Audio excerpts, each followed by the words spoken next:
গত ৩-৪ বছরে আমরা কিন্তু অনেক ক্রিকেটারকে হারিয়েছি বলতে এই দিক বিবেচনা যে অনেক ক্রিকেটার বিদেশে চলে গেছেন।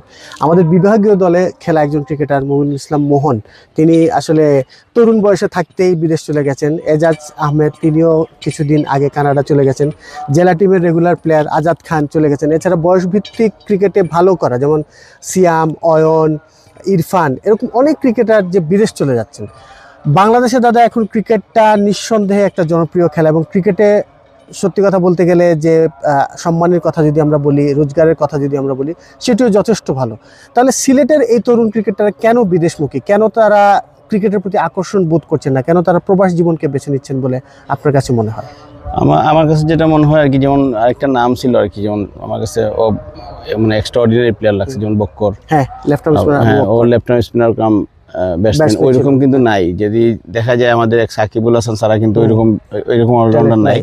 ওর মধ্যে কিন্তু এই জিনিসটা ছিল, কিন্তু ও চলে গেছে। রুম্মান মানে আমরা মনে করি যে ও যেভাবে খেলে আর কি, তো বাংলাদেশ টিমে খেলার মতন প্লেয়ার ছিল।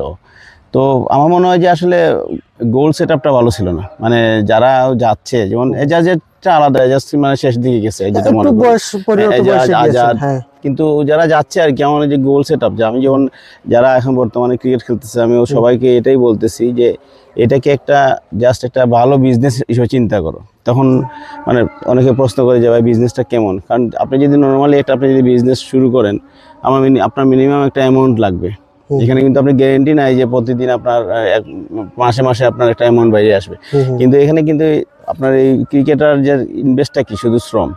ভালো 3 ঘন্টা শ্রম দিতে হবে। ভালো 3 ঘন্টা শ্রম দিলে অটোমেটিক কিন্তু একটা যদি ভালো জায়গায় খেলতে পারে, আমার লাগবে না বাংলাদেশ টিম যদি, হ্যাঁ বাংলাদেশ টিমে অনেক লাখের ফেভার আছে, যে আমার যদি প্রিমিয়ার লিগ মতো খেলতে পারে একটা প্লেয়ার, তাহলে এভারেজ কিন্তু অনেক টাকা ইনকাম করতে পারবে।